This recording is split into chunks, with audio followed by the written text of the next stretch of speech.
Gosh, when I think about kind of the legacy of Steve Worley, for almost 3 decades, he created this stability with finances, this steady hand in turbulent times. Steve Worley was a great mentor for me.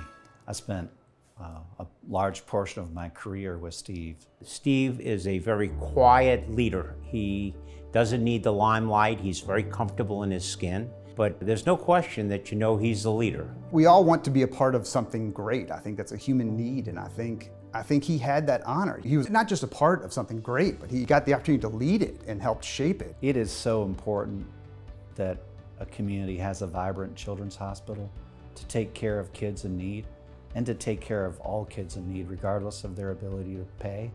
That was Steve Worley. That's what he thought about every day. When he walked into a room, he could command that room with a whisper.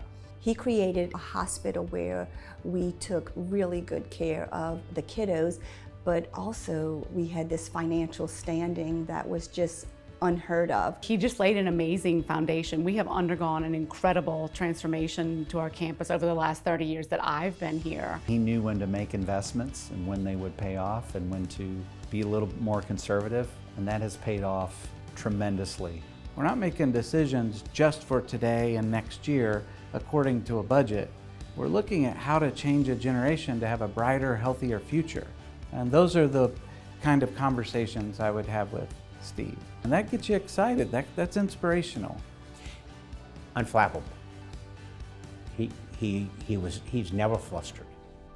He thinks through things and moves forward. What happened during Katrina, nobody wanted to have happen. But for many years, the hospital was preparing for that perfect storm. So when the hurricane hit, he was ready.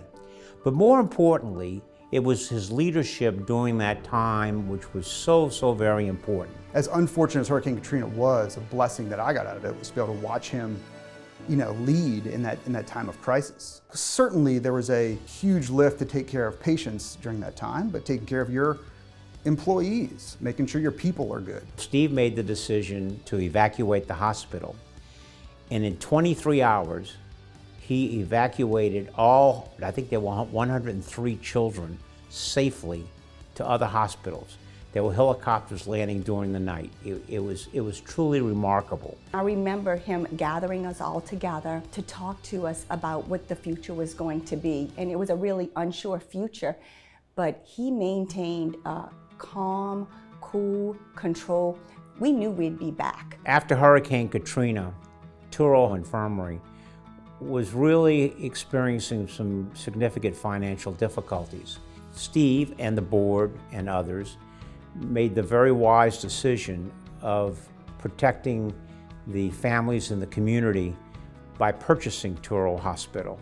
He mentioned and told me that it's important that Touro remained the pillar of this community that it once was and needs to be. We got to make sure the other pillars of this community are as strong as we are, because we're all in this together. It's the only system I'm aware of in the United States that was created from a children's hospital. We continue to have an extremely strong financial position. We wouldn't have had that without Steve Worley. All the years he gave to here, he still feels so passionate about this place that they wanted to truly give a gift to continue that on, and I think that's really remarkable. Mr. Worley and Mrs. Worley's commitment to the hospital, even now, is just reassuring that they are part of our family and will always be part of our family. Steve and Patty are wonderful individuals. His generosity and her generosity and their generosity is really to be applauded, but it's not terribly surprising because of the kind of people they are. They have a wonderful family. They are extremely respected in the community. I respect them immensely, and I'm very proud of the naming of this building in Steve's name.